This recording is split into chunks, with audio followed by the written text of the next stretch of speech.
Pretty big day today. It's really early for me to start because I got a lot of stuff I want to do. Obi-Wan came out, Stranger Things 4 came out, the new Pokemon card set Astral Radiance came out. I'm going to be involved in all of those things. Anyway, I do want to say that I think this weekend I'm going to put together a little game that I played on Twitch yesterday. Well, I shouldn't say a little game, it was a ridiculous game. But it was one of those games that I really wish was on YouTube just because it was so outrageous, so I think I might clip it together and post it on Saturday or something.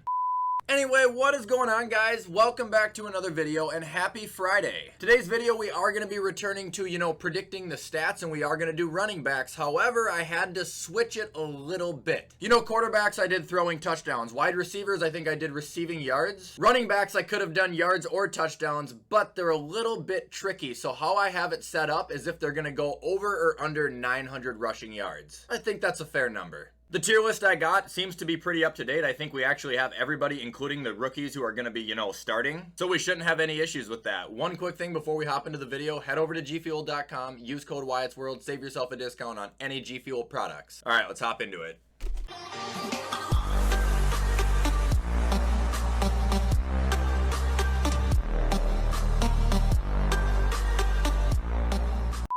Okay, so here we are back at the tier list, although I do have another category added to this. At the bottom, we've got the people who I do not think will run over 900 yards. Above that, we have the people who I do think will rush over 900 yards. And then at the top in their own little section, I got the 1,000-yard guys because there's not enough of them to do their own list, but there's a handful who I think will hit it. Also, this is rushing, not receiving. Rushing, R-U-S-H-I-N-G.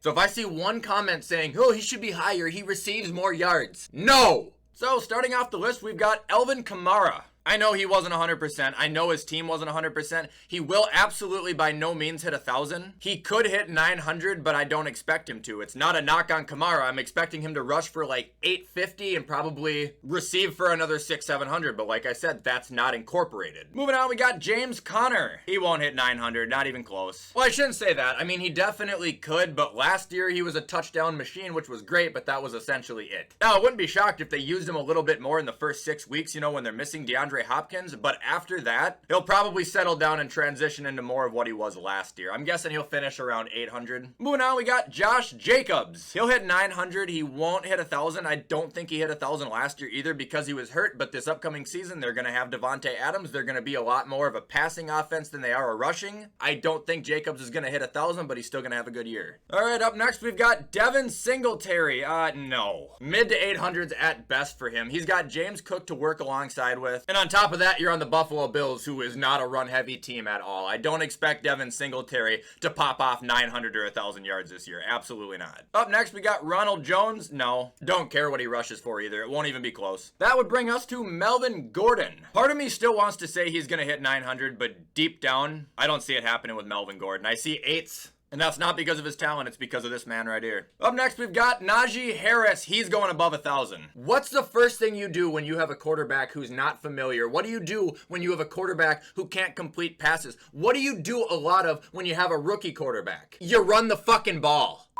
Moving on, we got James Cook. If there's a Bills running back who will go above 900, it will be him, but I don't think he's going to. He's going to be close. He'll rush for a lot more than Devin, and I won't be shocked if he's up here. But again, Buffalo, they're not run heavy. James Cook is going to be a big receiving back there. Up next, we got Mark Ingram. No. After Mark Ingram, we've got Chris Carson, and the Seahawks are hard because we don't know who the running back is. They drafted a guy, they've got Chris Carson, and they've got Rashad Penny, who, by the way, I think his yards per average is like the best in the league. I bet you he goes under. I bet you it's 850 for him. Up next, we've got Jonathan Taylor. He's above $1,000. That's no debate. He's probably going to be minimum 1,500 rushing yards. It sounds excruciating for me to say that, like it's just way too high, but honestly, a player of his caliber, I don't doubt it. Moving on, we've got Damian Harris. If it wasn't the Patriots, I'd say 1,000. He'll go above 900. He'll be 970. There are games where he is literally the only thing that functions over there. Up next, we've got Ezekiel Elliott. He's going above 1,000.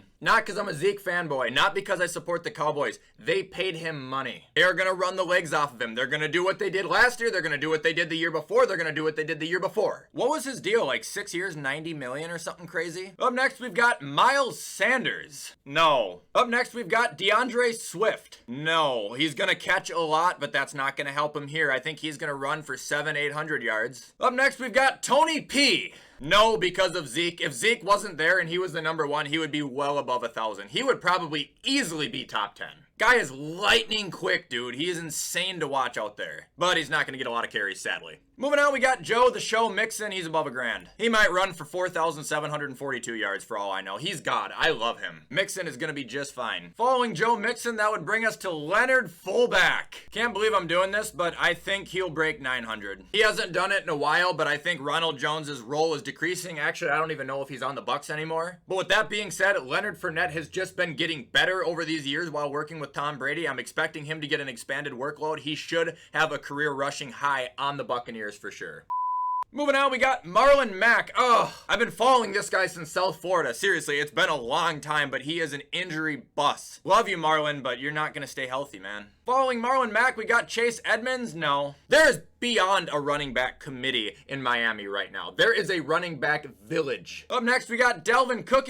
He'll go above 1,000, always does. Even with the Vikings wanting to use him in an expanded receiving role, I think as a running back, there should still be nothing that changes. Up next, we've got Breece Hall. You know, Michael Carter's not on here, and I expect them to split evenly. I don't think either of them are probably going to go above 900, but both of them are going to be pretty decent. Following Breece Hall, we've got Raheem Mostert, the other Dolphin in the fucking village that's on this list. No, he's going to get hurt. He's a Marlon Mack. Up next, we've got Christian McCaffrey. Son of a bitch. Assuming he enters the league healthy this year and remains healthy, I'm going to put him at 900, not 1,000, specifically because they are not going to use him 100%, because they can't. Great talent, but Jesus Christ, he is the epitome of broken. All right, following McCaffrey, we've got Antonio Gibson. Here's the thing that pisses me off about Washington. Ron Rivera has said the whole committee thing there is a commitment. They are going to have 3 fucking guys going at all times. But I expect him to be just as good as he was the last 2 years, and I expect about halfway through the season, Ron Rivera is going to look at him and go, Jesus Christ, we should probably be using him 100% of the time. Now, with them taking so long to realize that, he's not going to hit 1,000, but he'll go above 900. Moving on, we got Javonte Williams. I've been waiting for this one. Well above 1,000. He's going to go 1,200-1,300. It's going to be fucking stupid. The whole Broncos team, yeah, they're going to be good. I'm falling into the hype there, but he is not anybody to be playing games with. He's not a maybe. He's not an asterisk. He is everything but a question mark. He is a fucking bowling ball. All right, up next, we've got Austin Eckler. He'll repeat last year. He had 900 for the first time ever, I think, rushing. They saw what he can do. They saw what he's capable of. There's no reason to steer away from that. But with him, you kind of have to be careful with his workload because he can get hurt. And 2, you're on the Chargers with Justin Herbert. Running the ball isn't going to be a thought in your head for the first 2 snaps of each possession. Up next, we've got Cam Akers. 9. He'll hit 9. I just don't think running is going to be the first thing that goes through your head there. It's kind of like the Chargers, but I know he's a good running back. Up next, we've got David Montgomery. I want to say above 1,000, honestly, just because I think that's the only thing they're going to be able to do is run, but that's just unrealistic. I'll bet you David hits 900, though. They are going to be running the fuck out of it. Moving on, we got Saquon Barkley. I'm done with him. You guys know that. I don't think he will ever be the guy that they drafted again. I think as a running back, physically watching him, he just doesn't look that good. I've brought up the fact that I think he gives up the second he draws contact. There is a scientifically proven fact that he is a very injury-prone running back. If he ever wants me to think he's top 10 again, he's got a long way to go.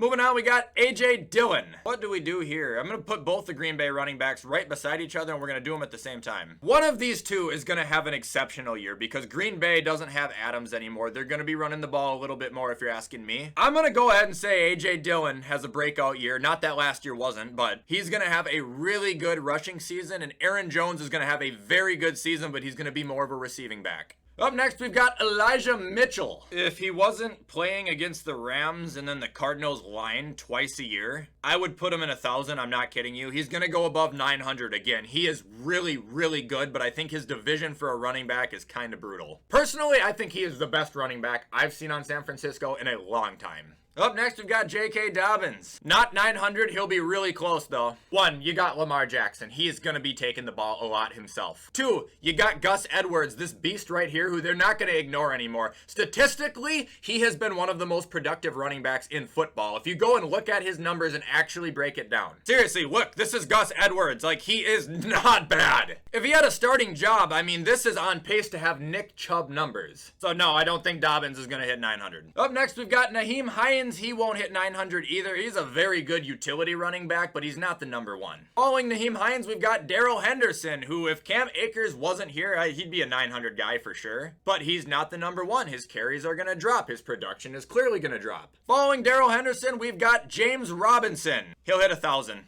He did it his rookie year, and he would have done it last year if Urban Fucker wouldn't have ruined his season. Trevor Lawrence, weapons are ass, okay? I took a shit this morning that has more talent than Evan Ingram. James Robinson's gonna get a lot of action. ETN is gonna get a lot of action, but I don't think he'll be the running back over James. That wouldn't make sense. Moving on, we got Cordaro Patterson. Ooh. He'll have a good year. He's not gonna hit 900 because he's gonna be doing everything, but I bet you he's in the 700 to 800s. Up next, we got Clyde Edwards-Elaire. Nah. I think he's going to kind of be used a little bit everywhere, but I just don't think he's that good, honestly. 2 years we've seen him play, he's been pretty unimpressive besides like his first 2 games of his NFL career. Up next, we've got Derrick Henry. He's going above $1,000. What's the beef? What's the discussion?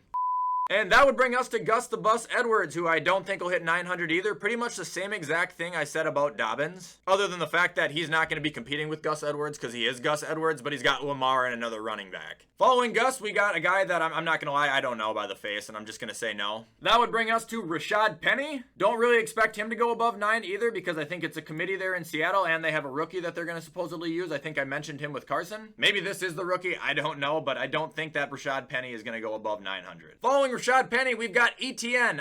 Again, no. Specifically because I think James is the running back there, and I think he's going to be used in more of a receiving role. Following him, we've got Madison, one of the better backups in the league. He's not going to hit 900 unless Dalvin Cook gets hurt, but he's going to be as productive as he can be when he's standing behind him. After Madison, we've got Kareem Hunt. Another no. Close, but you're running behind the best running back in football. You're one of the best receiving backs in the game. You're not going to be the priority to get carries there. You're not going to hit 900 rushing yards. And finally, Nick Chubb, and he is running for, I don't know, 10,000? He's the best running back in the league. I'm muting the comments. He's better than Derrick Henry. He's better than anybody. Jonathan Taylor, you name it. I think as a physical running back is somebody who is going to force that ball down the field. From what I have seen through anybody I have watched, Nick Chubb remains the most consistent and the most dominant. Yes, even over Derrick Henry. Is that a preference? 100%. All right, guys, and that is going to be it for me predicting every running back who will run over 900 rushing yards. So far, I have 19 players. I don't think that's actually ridiculous at all. That might be pretty realistic. But let me know what you guys think.